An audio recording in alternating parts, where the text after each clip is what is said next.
My name is Abdel Fattah. My last name Savon, which means soap makers. This is my family job 120 years ago. I'm fourth generation soap makers. I opened the manufacturing in Jordan and I stayed there 3 years. And after that, I had the opportunity to come to Canada. He had to leave a war zone in Syria and come all the way here to Canada with basically nothing and start over, and he was able to do it.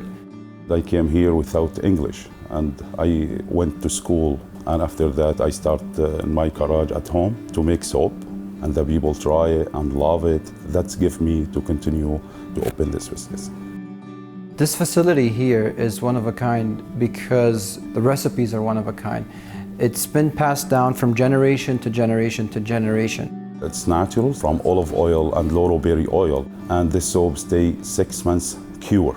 People who suffer from celiac disease, or people who have sensitive skin, or people who don't enjoy scented soaps. We have a solution for all people.